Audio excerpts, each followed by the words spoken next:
You're watching a clip from the Club podcast. Make sure you follow it on Spotify and Apple Podcasts and give it a 5-star review.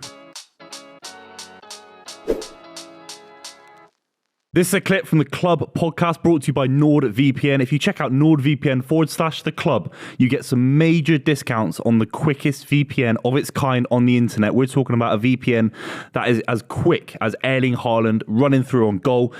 Look, I use a VPN all the time to get Twitter goals from European football from around the world. I'm talking about protecting myself at all times from dangerous websites, from malware tracking me across the internet, and of course, the beautiful thing, a VPN can save you so much money every single year because obviously it stops websites tracking your usage across the internet. It means you get the cheapest prices on things like flights, on things like trains in this country. We know can be crazy expensive. For the price of a cup of coffee, you get 6 logins, and for that, obviously, you're getting a VPN. Means for holidays, for flights, you're going to get constantly the cheapest possible deals. I love VPN. Make sure you check it out. The link is in the description down below. Unai Emery, who got a good victory over Chelsea this weekend. Huge win for Aston Villa.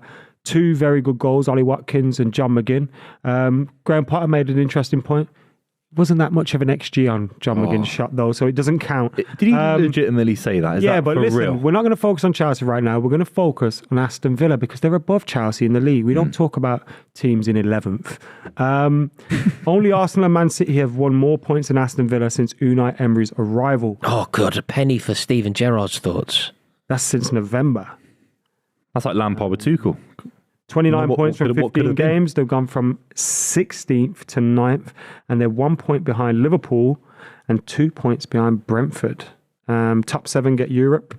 Can Aston Villa get back into Europe? Yes, definitely. I think that they're probably one of my favourite. You know, if I were to say the teams that I think make it, I think I put Aston Villa just because of the momentum. You know, you're looking at Brentford, and you know they dropped points yesterday, and I could just see them fizzling. Really intense period now, and I think that they won't have the experience of doing it. Whereas Unai Emery is a European master. He knows exactly how to do it. The feeling around the club there, I think it's really on the up. The fact that you read out there, the fact that they'd be third in the league if the league was a Unai Emery season is testament to finishing in the top 8, in the top 7, whatever you said there, in itself. And do you know what? Fairly recently, I was on a shoot with Matty Cash. And listening to him speak, the way that he was speaking about that was like truly brilliant. Like he was honestly so full of Himself. No, not himself. He was so full of praise for Unai Emery, so full of admiration for the way that Emery had come in and said that Europe is possible. And even back then, like that shoot happened in January. He was like, "We're going to make Europe." Like it wasn't really he didn't kind of phrase it to me. I think this is quite quite enlightening, right? He didn't phrase, "I hope we can make Europe," or "It'd be great if we could make Europe." He was like, "We are our whole being is to get Aston Villa in Europe next season." That's the mindset of a winner. I'd rather be Aston Villa, who have obviously got less points than Brentford, Brighton, but they got momentum. I think look at Leicester City when they came 5th back to back. Imagine the pressure that they had being 4th for so many, even 3rd at points. Aston Villa have never been around. They only got relegated this season. You know, arguably they're in a relegation battle, but they're sleepy kind of. They're going under the radar, sort of out the table. And their next 5 games are all winnable. Leicester, Forest, Newcastle's obviously a difficult game, but they're at home. Brentford away, and then Fulham. But their last 5 games, they have a trip to United, they have a trip to Wolves, Spurs at home, a trip to Anfield. That's probably where.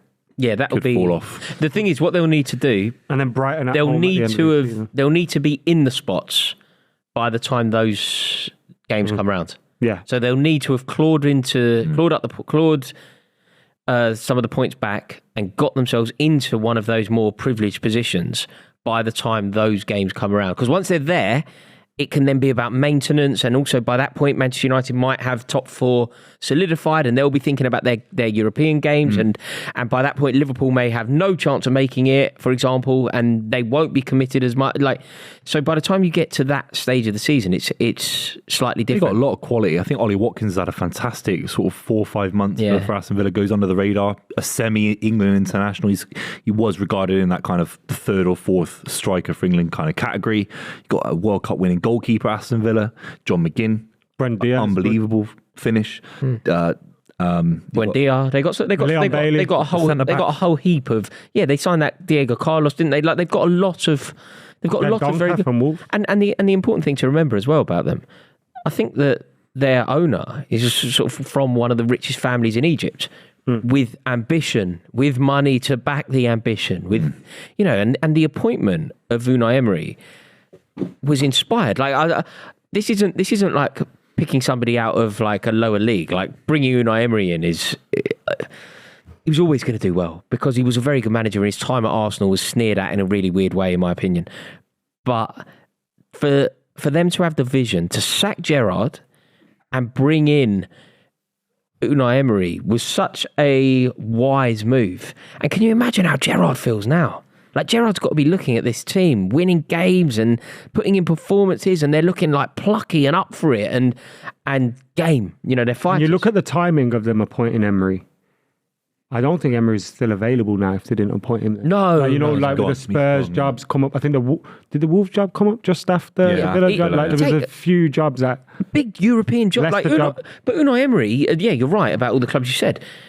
But mate, I think Unai Emery is in contention for every managerial job in the Class B down. Like I don't think the Arsenal one's kind of ruined him. Yeah, I don't think he's quite a Real Madrid, Manchester United manager, but I think he's everyone other than that. I think he's a brilliant manager. I really do. And like I say, his time at Arsenal was really sneered. And if he got Aston Villa into Europe, you know how when like Burnley got there, it was like, Villa are a European club. He's a European manager. They're a European club. Villa Park and European nights would be. And they take 6,000 away. You know what I mean? They get Bruges. They take 12,000 to Bruges, and their fans are really in a European spirit. They sing about winning the European Cup all the time. Like they would when they went to your ground, they'd be singing, "Have you won the European Cup?" Everyone does that, even Forest fans. Shall we predict then? Obviously, we know Arsenal, City, top two. We'll kind of outlook the top four. Who do you think gets those Europeans 5th to 6th, 7th kind of spots? Will Liverpool sneak in there?